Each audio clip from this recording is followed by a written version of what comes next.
Sesuai judul, hari ini aku akan mereview mikrofon dari brand Tron Max yang cocok buat gamer girl. Tapi nggak salah juga sih kalau cowok yang beli. Gimana performanya? Langsung aja kita bahas. Sebelum bahas produknya, kita bahas packagingnya dulu.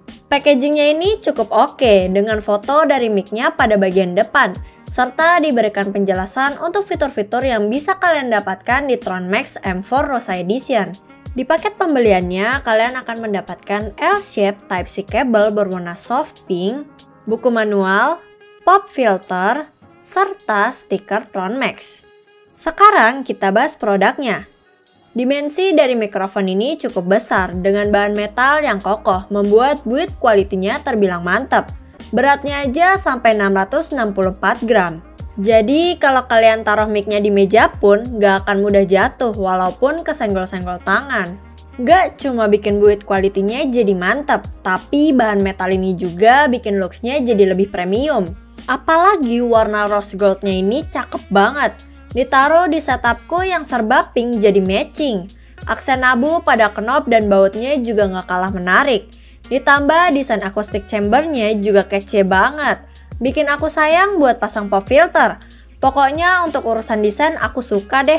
Pada bagian depan mic-nya, kita akan menemukan knob volume serta knob untuk mute dan mengubah pattern recordingnya dari cardioid menjadi omnidireksional.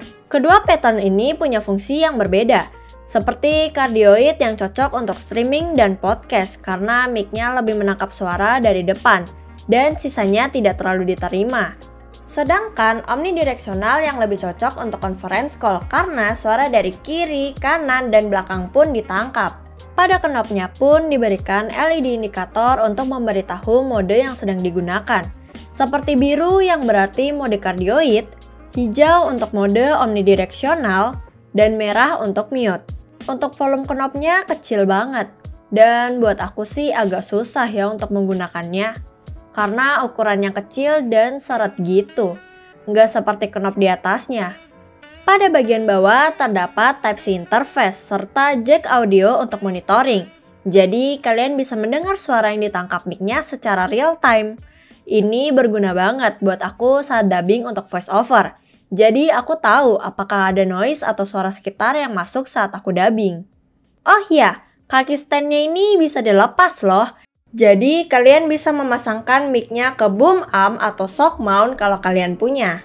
Gak seperti mic biasanya yang hanya support 48 kHz samping rate.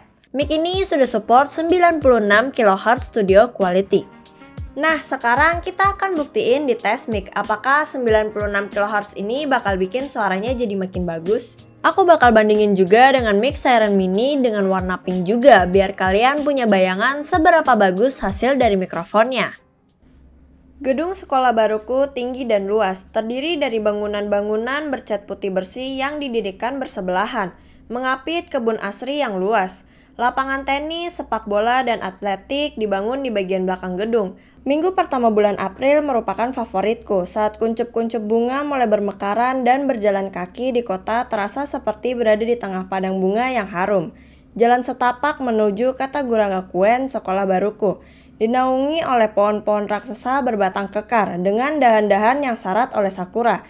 Ditambah lagi langit biru amat cerah dihiasi gumpalan awan putih yang menandakan musim dingin telah resmi berakhir. Baru sesaat menikmati suasana pagi yang nyaman ini, seseorang tiba-tiba menabrakku kencang dari belakang. Aku kehilangan keseimbangan, lalu terdorong ke depan. Untung saja tak sampai jatuh. Kubuka mata dengan gusar tetapi sekelilingku tetap sepi. Padahal tadi masih banyak murid-murid berseragam yang lalu lalang di sekitarku. Yang terlihat hanyalah sosok seorang murid laki-laki yang sedang berlari sambil sesekali menoleh ke belakang untuk memastikan aku baik-baik saja. Ini suara yang dihasilkan menggunakan mode cardioid ketika aku berbicara dari depan.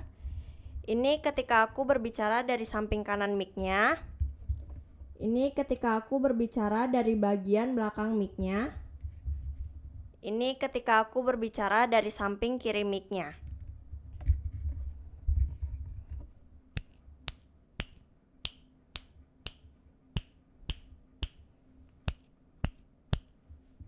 Ini suara yang dihasilkan dari mode omnidireksional ketika aku berbicara dari depan.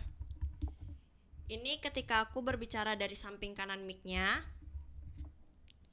Ini ketika aku berbicara dari bagian belakang mic-nya.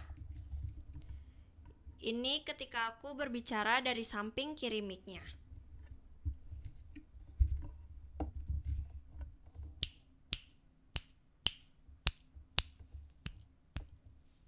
Kesimpulannya, untuk mikrofon dengan harga 700 ribuan, mic ini punya performa yang bagus.